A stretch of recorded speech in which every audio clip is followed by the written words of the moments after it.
Welcome to Around the Kinky Campfire. Grab a seat, pour a drink, and let's turn up the heat. This is the podcast where we explore the wild, wonderful, and sometimes wicked world of kink, BDSM, and alternative lifestyles. Whether you're a seasoned player, a curious newbie, or just here for the stories, we've got something for you. Join us on Thursdays on your favorite podcast platform as we share experiences, dive into deep discussions, and may even spark a little fire of your own. No shame, no judgment, just real talk around the kinky campfire. Let's get lit.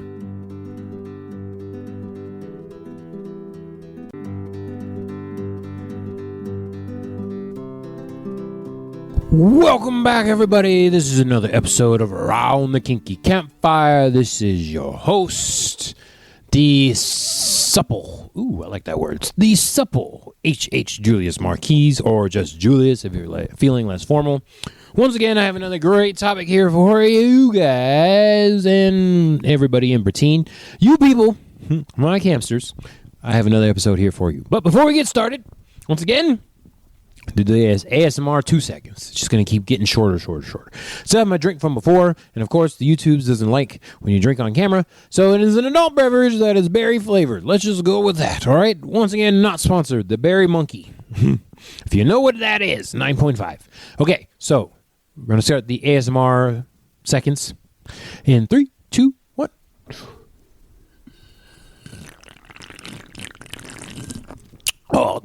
Oh, too much air. Still tasty, though. Not sponsored, but tasty. We would take a sponsor. We are information whores right here, me included, and I'll take that sponsorship. Okay, so let's get into this. Once again, I have a topic here for y'all to help you, me, and everybody else get their heads out of their asses, because this is based off a book, reading, dialogue, whatever it is, from a David Foster Wallace. It's called This Is Water.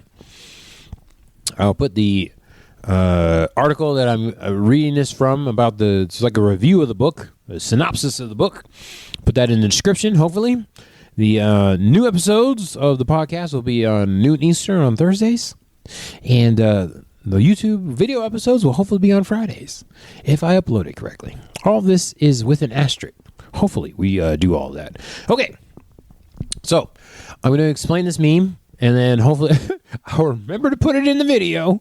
But if you ever seen the two fish in the fish bowl that are talking to another fish, and the two fish say, or the one fish says, "Morning, boys, how's the water?" And the other two fish look at each other and be like, "What the hell is water?"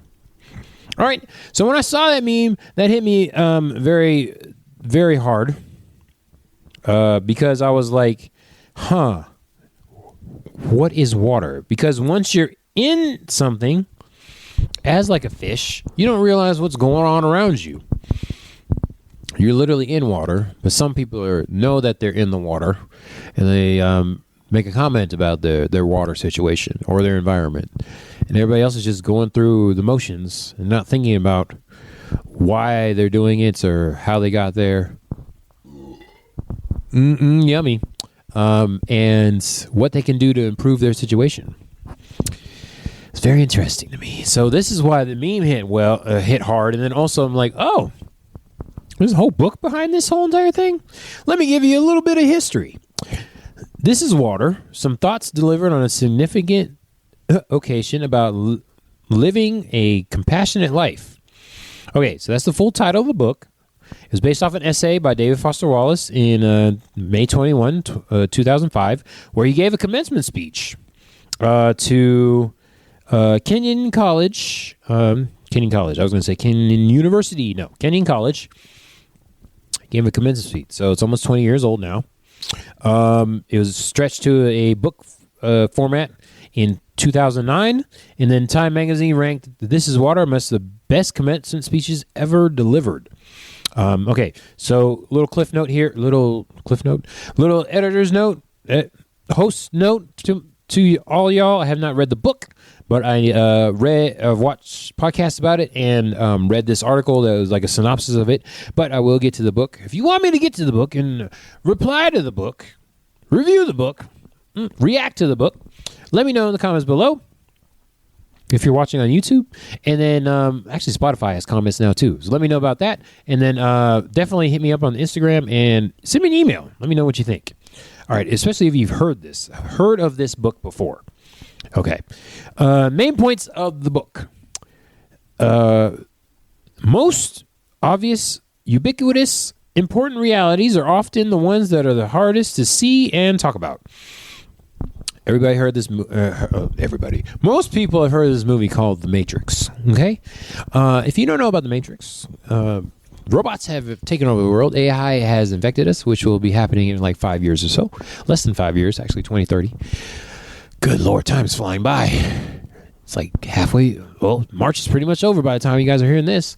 Anyways, the robots have taken over, and people are enslaved and used as energy to power the robots. There's only so much humanity can do. There's like a little bit of humanity left. Neo, played by Keanu Reeves, is woken from the Matrix and has been prophesied to save the world like Jesus. Okay? That's basically the synopsis of the story. I would argue a lot of people are still in the Matrix. They're doing shit just because, and they don't have answers as to why they're doing the shit. At least from my point of view, because I ask people sometimes, and they're like, I don't know, I'm just am. I'm like, you lucky bastards. I hate you all. I always felt that something was wrong until I started doing some research for myself, and I realized, oh, I don't know, I'm kinky. Oh, I don't know, I'm polyamorous. Oh, I don't know, I'm demisexual/asexual. That's a thing that I didn't realize was a thing until I got to be an adult. And all the time when I was a child, something felt off. So I started asking questions. And then the first step of it was a psychology class, Psych 101 that I took when I was in college. And that opened my eyes, self-fulfilling prophecy, confirmation bias, all that shit. And I learned that there's a whole section in Barnes & Nobles called self-help. I was like, holy crap. So at that point, I hit the roller coaster. I've been going downhill ever since then. Fucking crazy. Because there's all this knowledge out there that people like me need to learn and read about and try. And a lot of people can just do life. And it's like, what the fuck? Okay. Y'all people are crazy. And for me, that was my this is water moment, because I realized that I'm not like normal people. I know it sounds very narcissistic, but it's very obvious to me, very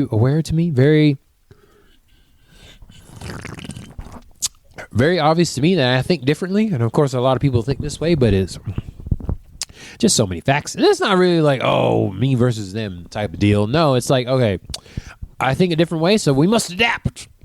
Try different shit. See if it works out.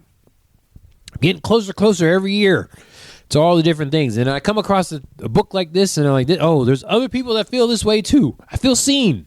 So that's why this whole experience, this is water experience, hit so hard to me. Let's see here. A huge percentage of the stuff I tend to be automatically certain of, it turns out, is totally wrong and diluted. Yeah, so that's what David said.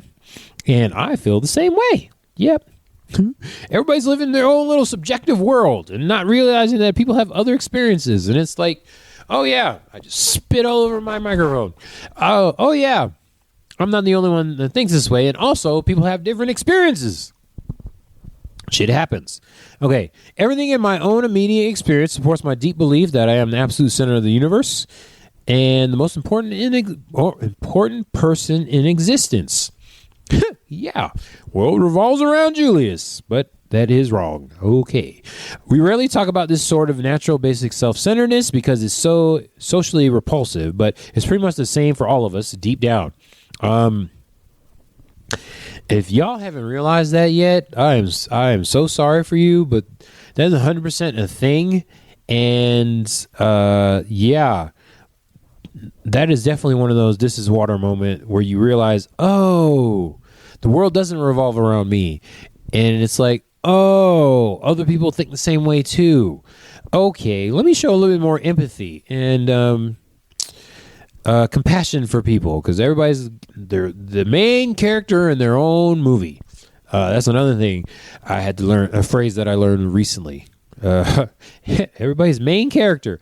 I don't know if y'all are on the social medias. You should be. One of them is Campfire Kingsters. Campfire with a K.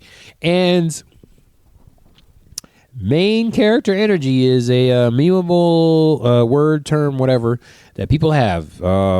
Man, people are self-centered and it's kind of ridiculous. Goodness. All right. There is no experience you've had that you are not at the absolute center of, which is actually true. If you think back about your memories, it is from a first-person experience most of the time. Unless you can have the out-of-body experience. But I know for me, most of my memories are first-person view. If y'all didn't know that. Pretty sure you had something similar. Yeah. Other people's thoughts and feelings have to be communicated to you somehow, but your own are immediate and real. Wait, I'll tell you what. That's some absolute truths there that David pointed out. If y'all didn't know this, there's no such thing as a psychic or a mind reader. So people have to tell you what they're thinking and how they're feeling. There's no real way. I mean, you can read their body language. Nonverbals are a thing, but there's no real way to know what somebody is thinking or feeling without them telling you. Okay? In general, that's 99% true. I would bet money on that. Okay? So I know we like to think we can read people's minds and know what they're thinking, or be able to change how they feel or act or whatever, but that's not really a thing. Pointed out here in a book. All right. It's a matter of my choosing to do the work of somehow altering or getting free of my natural hardwired default setting. That is escaping the matrix, taking that stupid tube out of your goddamn mouth, and getting flushed into the sewers. And hopefully somebody crane grabs you from their spaceship.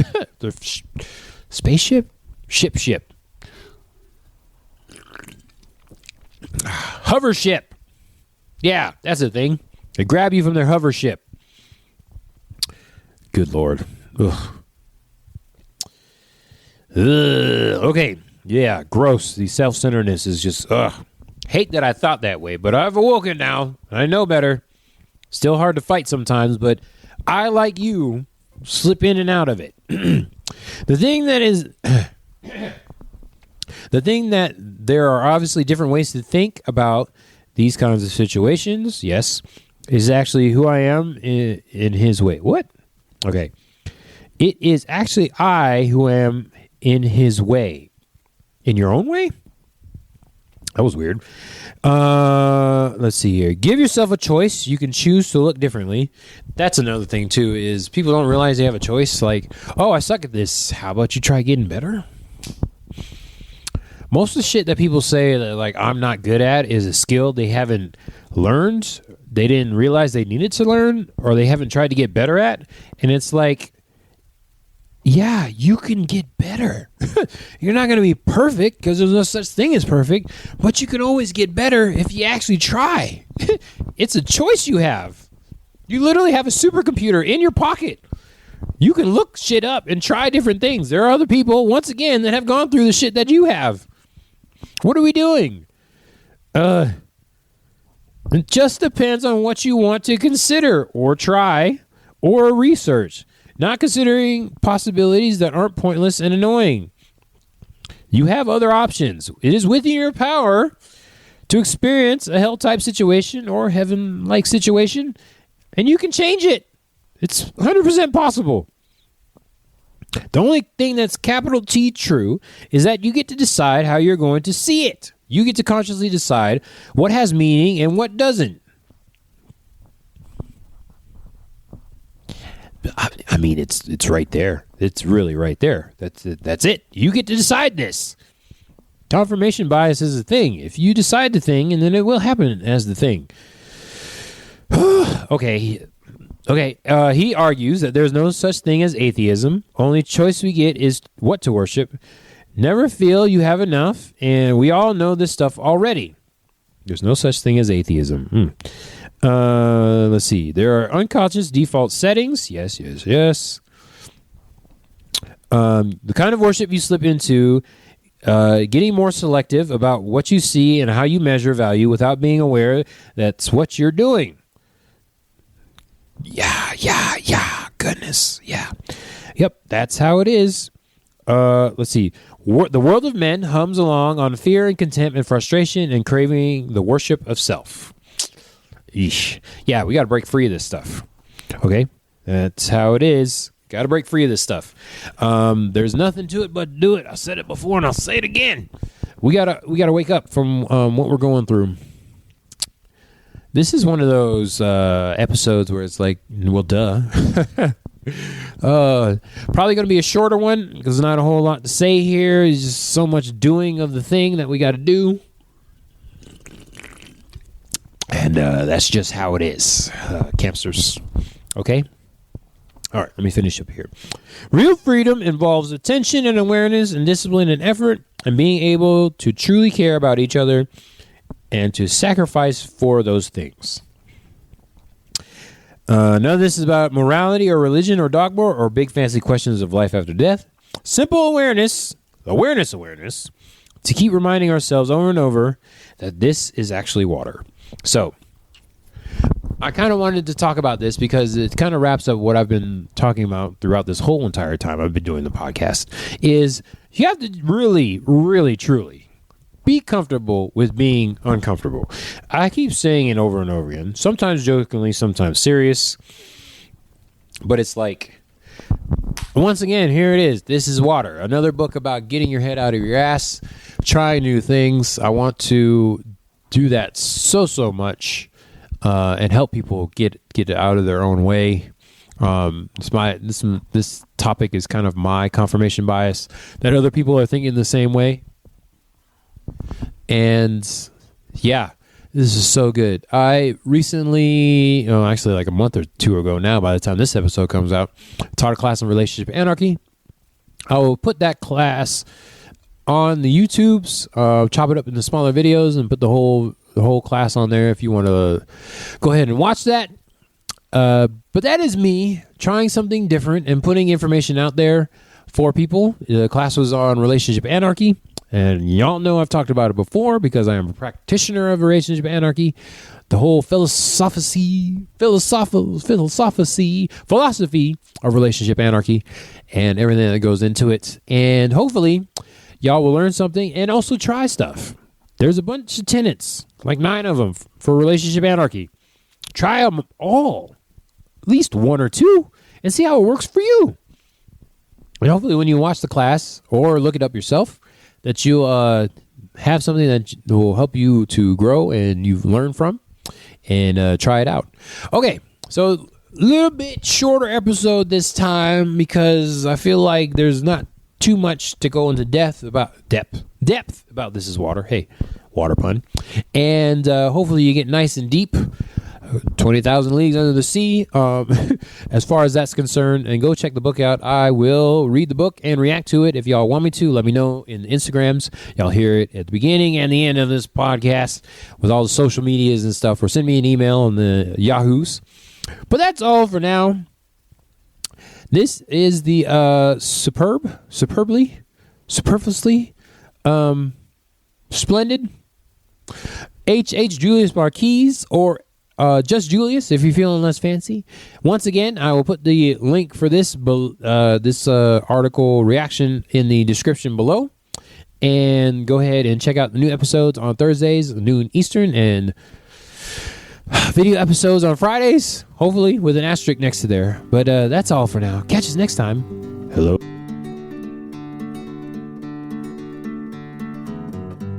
That's a wrap for this episode of the Around the Kinky Campfire podcast. We love having you by the fire, and we love to hear from you. Got a kinky question, a steamy story, or a topic you want us to cover? Slide into our DMs and send us a message at Around the Kinky Campfire, campfire with a K, at yahoo.com. Don't forget to subscribe, rate, and review wherever you're listening. Your support helps keep the flames burning and the conversations flowing. Follow us on Twitter, Kinky Campfire, campfire with a K, YouTube, Around the Kinky Campfire, campfire with a K, or Instagram, Campfire Kinksters, campfire with a K. To stay in the loop, join the community and keep the kink alive between episodes on Thursdays. Until next time, stay safe, stay sexy, and keep that fire burning.